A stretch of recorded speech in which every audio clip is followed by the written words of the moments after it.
"There's someone in your trunk," a ragged little girl blurted out to the millionaire as he was about to get into his car. Trembling, he opened the trunk and discovered something that made him faint. "Comment and rate my story from 0 to 10. Your opinion is very important. And subscribe to my channel to support my work. I'm counting on your help." The scream sliced through the stuffy afternoon air like a razor, echoing through the brick-paved streets of the historic town of Harmony Creek at precisely 3 o'clock. The 52-year-old widowed millionaire nearly dropped his coffee mug as he stepped away from the window of his luxury condo. It was always at the same time, always with the same desperate intensity. For 3 weeks straight, that sound had been coming from the old Victorian house across the street, a faded yellow 2-story building with peeling blue window frames that starkly contrasted with the elegance of the modern building where he lived. "Must be a kid throwing a tantrum," he muttered to himself, adjusting his tie before returning to his work. As the owner of the largest construction company in the region, a business that had generated millions in wealth through strategic investments in the stock market, he was used to solving complex problems. But he preferred to stay away from other people's dramas, especially after 5 years of living alone. Ever since he lost his wife on a rainy night, he preferred not to remember. Across the street, inside the Victorian house, the 4-year-old girl curled up in the corner of the kitchen, her small arms unable to comprehend why her aunt hated her so much. The 38-year-old woman firmly held a metal spoon she had heated on the gas stove, her eyes red from the booze, fixed on the child trembling before her. "You're a plague on this house," the aunt hissed, her voice slurred from the bourbon she'd been drinking since noon at the local dive bar. "Because of you, my sister is gone. Because of you, I lost everything." The spoon came down hard on the girl's small arm, leaving a red mark that would join the other scars that dotted her thin arms. The child bit her lip to avoid screaming louder. She had learned that screams only enraged her Aunt Moore, who had worked at City Hall until she was fired for constant absences caused by her addiction. The girl closed her eyes and tried to remember her mother's gentle voice, singing that lullaby before bed. It was all that was left of her now, fragments of memories and a melody that insisted on echoing in her mind during the most painful moments. "Stop whining," the aunt grunted, putting the spoon back in the drawer as if it were the most natural thing in the world. "Go to your room, and I don't want to see you until tomorrow. And if you smear those walls with that filthy charcoal again, you'll see what real punishment is." The girl ran to the small room in the back of the house, a stuffy space with an old bed and a crucifix on the wall. There, she curled up in the thin sheet and began to hum her mother's lullaby softly, the only thing that still comforted her. She didn't know that, across the street, someone had finally paid attention to that melody. The businessman stopped reviewing the contracts when he heard the faint but distinct sound. He knew that song. His wife used to sing it when she cooked, a folk song about free birds. But where was it coming from? He approached the window again, his eyes scanning the facade of the Victorian house. One of the back windows was ajar, and from there came that childish voice, trembling but persistent. For the first time in 3 weeks, the millionaire felt something other than mere annoyance. There was something in that voice that struck a sensitive chord in his chest, something that reminded him of responsibilities long buried beneath layers of work and isolation. His fortune, built with so much effort through business deals and profitable investments, suddenly seemed insignificant in the face of that sound of suffering. In the house, next to the Victorian, the 61-year-old retired teacher was watering her begonias when she heard the girls singing. Unlike the businessman, she could no longer ignore the signs. During her 40 years teaching elementary school, she had developed a sixth sense for children in distress, and that voice carried a pain that made her heart clench. "That's strange," she thought, watching the windows of the neighboring house, a family she had known for decades. The aunt had always been troubled, But ever since she took custody of her orphaned niece, something had changed in the air of that house. The girl never played in the yard, never ran through the streets like the other children in the historic town. The teacher dried her hands on her apron and made a decision. The following morning, she would pay a courtesy visit to her neighbor. It had been a long time since she had properly spoken with the child's aunt, and maybe it was time to get to know the little girl better. The sun began to set over the mountains surrounding the town when the child finally fell asleep, exhausted by pain and fear. Her small fingers clutched the sheet, and in her dreams she flew like the bird she secretly drew on the kitchen walls with pieces of charcoal found in the yard. Across the street, the businessman closed the curtains and tried to return to work, but he couldn't concentrate. Something had changed that afternoon, something he didn't fully understand yet. For the first time in years, he felt that maybe it was time to pay attention to what was happening beyond his own windows. His wealth and his investments in gold and dollars couldn't silence that childish melody that continued to resonate in his mind. Night fell over the historic town, but the echo of that song continued to resonate in the mind of a man who had spent 5 years running away from his responsibilities, and a retired teacher who had never been able to ignore a child's suffering. What neither of them knew was that their lives were about to intertwine in a way that would change everything forever. The following morning brought with it the aroma of fresh bread from the local bakeries and the typical hustle and bustle of the historic town awakening to another day. The retired teacher put on her best floral dress and combed her grey hair with extra care. There was something in that child's voice that wouldn't leave her alone, an echo of hopelessness that she recognized from her years as an educator. At 9 o'clock sharp, she knocked on the door of the Victorian house. The sound echoed through the silent interior until shuffling steps approached. The aunt opened the door with a puffy face and red eyes, clearly suffering the effects of the previous night's drinking. "Good morning," the teacher said with her most gentle smile. "I've come to pay a courtesy visit. It's been so long since we've had a proper chat." The aunt hesitated, running her hand through her disheveled hair. "Oh, Mrs. Davison, it's not a good time. The house is a mess." "Nonsense, dear. We've been neighbors for so long." The teacher stepped forward, forcing the aunt to back away. "And I would love to meet your niece. I hear she's a darling little girl." The aunt's face hardened for a moment before forcing a weak smile. "The girl is sick. High fever. Best not to get close." At that moment, a soft noise came from the kitchen, the sound of something being dragged on the floor. The teacher perked up her ears, immediately recognizing the sound of a child trying to move silently. "Perhaps I can help," the educator insisted. "I have experience with sick children. Raised 3 of my own. You know how it is." "No need, really," the aunt replied quickly, blocking the entrance with her body. "I already took her to the doctor. It's just a flu. She'll get over it soon." The teacher noticed the aunt's nervous hands, the way she avoided eye contact, and especially the strong smell of alcohol emanating from her, even though it was so early. All the signs she had learned to recognize during decades dealing with troubled families. Across the street, the businessman watched the scene from his window as he ate breakfast. He had woken up earlier than usual, disturbed by confused dreams where a child's voice mingled with memories of his wife. When he saw the teacher at the door of the Victorian house, a strange curiosity washed over him. The teacher finally said goodbye to the aunt, but not before casting an investigative look into the interior of the house. There was something deeply wrong there, and her experience told her that a child was suffering.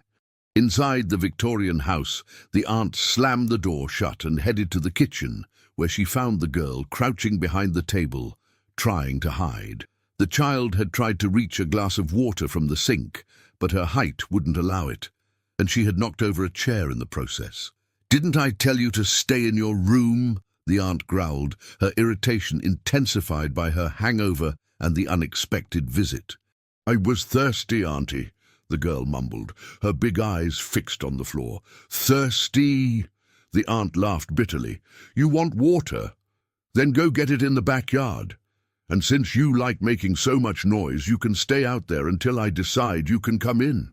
The girl went out to the small backyard, a space surrounded by high walls and dominated by a single maple tree. There she sat on the ground and began to draw with a piece of charcoal she had found near the barbecue grill. They were always birds, small, large, some flying, others perched on imaginary branches. Each stroke represented her dream of freedom, of flying away from that house where pain was her only constant companion. The hours passed slowly. The aunt had locked the back door, leaving the girl in the yard under the strong midday sun. The child began to feel dizzy, but she knew that knocking on the door would only result in more punishment. So she began to hum her mother's lullaby softly, the melody being her only source of comfort. It was this melody that reached the businessman's ears again. This time, he couldn't ignore it. There was something too familiar about that voice, that specific song. He picked up his cell phone and, almost without thinking, began to record. He didn't know exactly why, but an instinct told him he might need that evidence.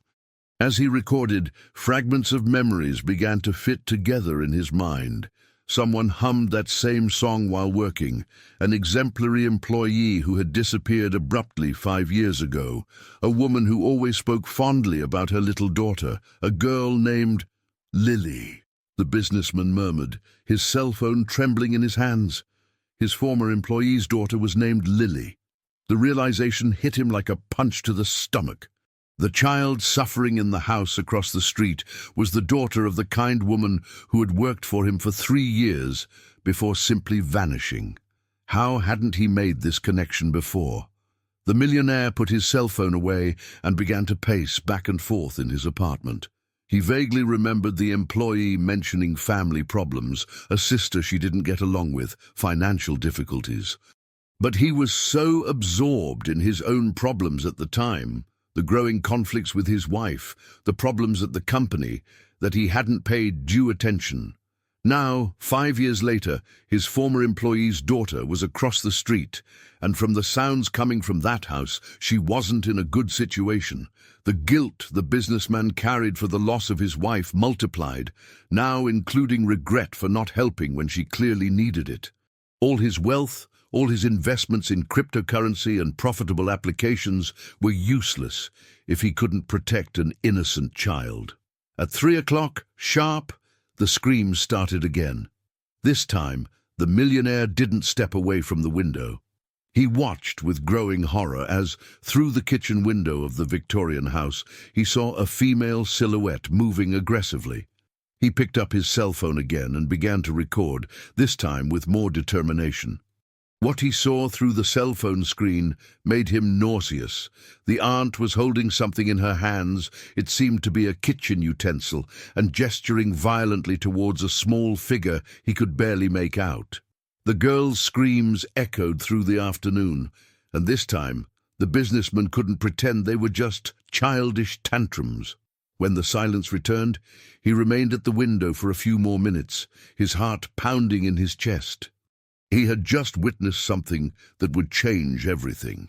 His fortune in dollars and euros suddenly seemed insignificant in the face of the responsibility he felt. The question now was, what would he do with that information? That night, the girl slept on the floor of the yard, where her aunt had left her as punishment for making too much noise during the afternoon. The child curled up in her own t-shirt and looked at the stars through the branches of the maple tree. In her 4-year-old mind, she made a silent wish to her mother, wherever she was, that someone, anyone, would take her out of that place of pain. Across the street, the businessman couldn't sleep, tormented by the certainty that he needed to act, but paralyzed by the same emotional inertia that had consumed him since his wife's passing. His capital accumulated over the years was worthless if he continued to be a coward in the face of other people's suffering. The discovery of the child's identity had changed everything, and he knew he could no longer pretend he didn't see what was happening right in front of him. 3 days had passed since the businessman discovered the child's identity, and the guilt consumed him like a slow fire. During those days, he had systematically documented the episodes of violence, always at 3 o'clock, always with the same methodical brutality. His collection of videos and audios grew, but his courage to act remained paralyzed by the same cowardice that had haunted him since the night he lost his wife. On that Thursday morning, the retired teacher made a decision that would change the course of everything. She had spent the night awake, tormented by the certainty that a child was suffering just meters from her house. Her 4 decades as an educator had taught her to recognize the signs, and they were all present in the Victorian house. She decided to approach the situation differently. Instead of attempting a new direct visit to the aunt, she opted for a more subtle strategy. At 7 in the morning, she positioned herself in the side yard of her house, the place from where she had the best view of the backyard of the Victorian house. What she saw left her horrified. The girl was sitting under the maple tree, completely alone, wearing only a torn t-shirt and underwear. Her small arms were marked with obvious burns, some still red and inflamed. The child was drawing in the dirt with a piece of charcoal, creating shapes that Mrs. Davison recognized as birds. "Good heavens," the educator whispered, her hands trembling as she gripped the fence that separated the yards. It was worse than she imagined. Much worse. The girl looked up and saw the lady watching her. For a moment, the two stared at each other in silence. Then, to Mrs. Davison's surprise, the child smiled, a weak but genuine smile, and waved shyly. "Hi, Grandma," the girl said in her tiny voice, using the affectionate term she gave to all elderly ladies. "Hi, sweetheart," Mrs. Davison replied, struggling to keep her voice steady. "Are you all right?" The girl glanced quickly at the windows of the house before answering. "I'm fine. Just drawing birdies." "That's nice. You like birds?" "I like them a lot. They can fly wherever they want," the child replied, her big eyes shining with a sadness that broke Mrs. Davison's heart. At that moment, the aunt's harsh voice echoed from inside the house. "Where are you, girl?" The terror that instantly took over the child's face said everything Mrs. Davison needed to know. The girl got up quickly, wiped her hands on her t-shirt, and ran into the house, but not before looking once more at the educator with an expression that screamed for help. Mrs. Davison remained in the yard for a few more minutes, processing what she had seen. The burns, the fear, the way the child reacted to the aunt's voice, it all confirmed her worst fears. She could no longer pretend she didn't know what was happening. Across the street, the businessman had witnessed the entire interaction. Through his window, he could see the yard partially, and the sight of the marks on the girl's arms made him feel sick. For the first time in 5 years, he felt a genuine rage burning in his chest. His former employee had trusted him in some way. Even if indirectly, even if he didn't know at the time, she had left her daughter in the care of a family that lived in the same town where he lived. At 11 in the morning, Mrs. Davison made a courageous decision. She put on her best business casual outfit, took a tray of homemade cookies she had prepared as a pretext, and drove to the Victorian house again. This time, she wouldn't take no for an answer. The aunt answered the door reluctantly, clearly irritated by the neighbor's persistence. "Mrs. Davison, I already told you it's not a good time." "Dear, I brought some cookies I made yesterday," the educator interrupted firmly. "And I insist on getting to know the little one better. As long-time neighbors, it's our duty to support each other." Before the aunt could protest, Mrs. Davison had already entered the house, using all the authority that decades of classroom experience had given her. The interior of the Victorian house was dark and smelled of mildew mixed with alcohol. Old and poorly maintained furniture occupied the living room, and there was a heavy atmosphere that made the air seem difficult to breathe. "The girl is sleeping," the aunt lied, blocking the way to the back of the house. That's a shame. Maybe another time then, Mrs. Davison said, but her experienced eyes had already catalogued several disturbing details. Dark stains on the kitchen floor that seemed to have been poorly cleaned, a metal spoon left on the stove, and mainly small charcoal drawings on the walls that had clearly been made by a child. At that moment a low sound came from the direction of the kitchen, a muffled sob, almost imperceptible. Mrs. Davison and the aunt froze. The silence that followed was tense and revealing. "Must be the neighbor's cat," the aunt said quickly, but her voice trembled slightly. The educator smiled and nodded, but had decided she had seen enough. "Well, I'll let you rest then.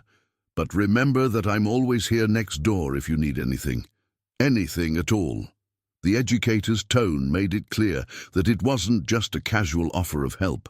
It was a subtle but direct warning. After the educator left, the aunt slammed the door shut and headed to the kitchen, where she found the girl huddled behind the barbecue grill, trying to hide. The child had cried upon hearing Mrs. Davison's gentle voice, remembering the kindness she had once known. "You were making noise," the aunt accused, her eyes already shining with the familiar fury. "No, Auntie, I didn't make noise," the girl protested, but her small voice sounded weak even to her. The aunt picked up the metal spoon that was on the stove and placed it directly in the flame. The girl recognized the ritual and began to tremble. She knew what was coming next. "You want attention, don't you?" the aunt hissed as the spoon heated up. "You want the neighbors to come here asking questions. You think I don't know how to take care of you?" Across the street, the businessman had positioned his cell phone at the window and was recording again. This time, he managed to capture not only the sounds, but also partial images through the kitchen window. What he saw made him make a decision that would change everything. He could no longer be just a silent observer. His former employee had been a good person, a dedicated worker who always spoke of her daughter with love. This child was his responsibility now, whether he wanted it or not. All his net worth, all his funds and investments were worthless if he couldn't protect an innocent child. As the girl suffered another episode of systematic torture, the millionaire made a call he hadn't made in months. He called his personal attorney and old college friend. "Robert, I need your help with a delicate situation," he said, watching through the window as the girl's screams echoed through the afternoon. "It's about a child, and I think it may be a matter of life and death." Simultaneously, the retired teacher was in her own house, making a call to a former student who worked at the Child Protective Services in town. 2 decades of teaching had created a network of contacts that she had never needed to use for something so serious. But she knew the time had come. "Anna, it's Mrs. Davison. I need your urgent help. It's about a child who is being abused. I'm absolutely sure of what I'm talking about." That night, after the aunt fell asleep drunk on the living room sofa, the girl managed to slip silently into the yard. Her new burns stung, but the physical pain was less than the pain in her heart. She sat under the maple tree and looked at the stars, humming her mother's lullaby softly. What she didn't know was that, for the first time in months, 2 people were truly paying attention to her suffering. And that, in the coming days, her life would change in ways she couldn't even imagine. A millionaire's income and a retired teacher's experience were about to come together in a battle to save her from the hell her life had become. The attorney arrived at the businessman's condo on Friday morning with a grave expression on his face. The 2 men had been classmates in college nearly 3 decades ago, and the attorney knew well the emotional isolation his friend had built after the loss of his wife. Therefore, the urgent phone call the night before had surprised him so much. "I need you to tell me exactly what's going on," the attorney said, sitting down in the condo's spacious living room. "You talked about a child in danger, but I need details." The businessman poured coffee and positioned himself near the window, the place that had become his obsession in recent days. The girl who lives in the house across the street is the daughter of a former employee of mine. She's being abused by the aunt who takes care of her." "Abused how?" the attorney asked, taking a notepad from his briefcase. "Burns, daily screams, neglect." The millionaire paused, struggling with the words. "I have recordings, evidence of what's happening." The attorney was silent for a moment, processing the information. "This is very serious. If you have evidence of child abuse, you need to contact Child Protective Services immediately." "I know," the businessman replied, running his hands over his face. "But there's something else. The child's mother worked for me for 3 years. She left abruptly in 2019, a few months before the accident. I never understood why, but now you feel responsible," the attorney completed, understanding the emotional complexity of the situation. The businessman nodded. "If I had paid more attention at the time, maybe I could have helped. Maybe she wouldn't have had to leave her daughter with this woman." At that moment, the familiar sound of screams echoed from the house across the street, even though it was only 9 in the morning. Both men turned to the window, and the attorney could see the expression of anguish on his friend's face. "This happens every day?" he asked, horrified. "At 3 o'clock religiously, but sometimes at other times too," the millionaire replied, picking up his cell phone. "Want to see the recordings?" The attorney watched the videos in growing silence, his face paling with each scene. As a family law specialist, he had seen many cases of child abuse, but something in the systematization of that violence deeply disturbed him. "We can't wait any longer. I need you to give me all these recordings today. I'm going to contact Child Protective Services and the district attorney. This child needs to be removed from that house immediately." As the two men planned the intervention across the street, the girl was living another day of terror. The aunt had woken up with a particularly severe hangover and discovered that there was no more alcohol in the house. Her irritation multiplied when she found new drawings of birds that the child had made on the kitchen wall during the night. "How many times do I have to tell you not to smear the walls?" the aunt shouted, grabbing the girl by the arm hard enough to leave marks. "You're a plague, a curse on this house."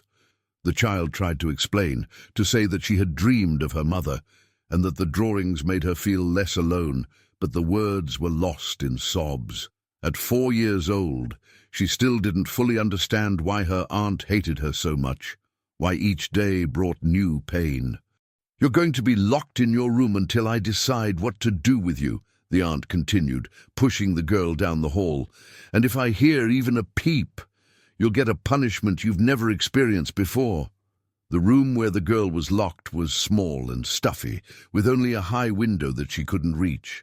There she curled up in the corner and began to hum her mother's lullaby softly, the melody being her only source of comfort in a world that seemed to have forgotten she existed. It was this song that the retired teacher heard when she passed by the house on her way to the grocery store. The educator had spent the entire night thinking about the conversation with the girl in the yard, the marks she had seen on the child's arms, the atmosphere of fear that permeated that house. "Mrs. Davison stopped in front of the gate and listened. The girl's voice was weak, but filled with a sadness that made the educator's heart break. At that moment, she made a decision that would change everything.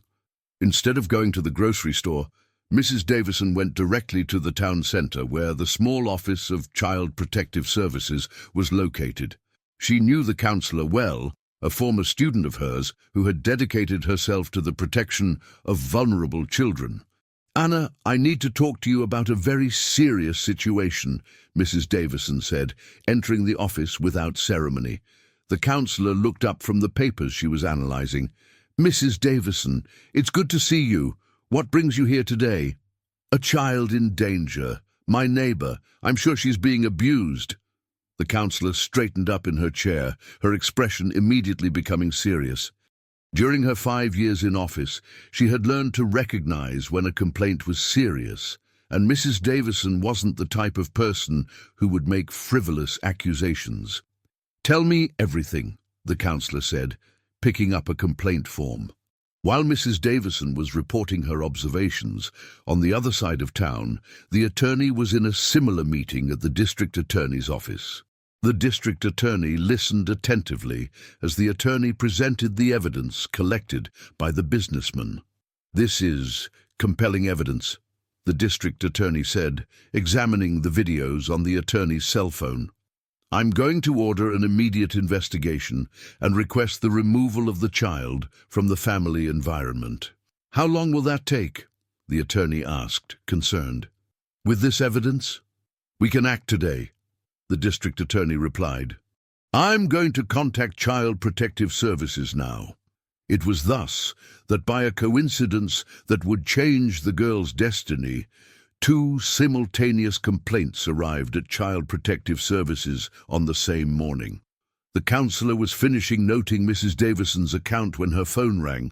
"Child Protective Services, Anna speaking." "Anna, this is the district attorney. I need you to make an urgent intervention at a house on Main Street. We have evidence of serious child abuse." The counselor paused, her pen suspended over the paper. "Is it by any chance the yellow Victorian house?" "Exactly. How did you know?" "I just received a complaint about the same house," the counselor replied, looking at Mrs. Davison with surprise. "Two independent sources. This confirms the gravity of the situation." At 2 in the afternoon, a coordinated operation was being set up.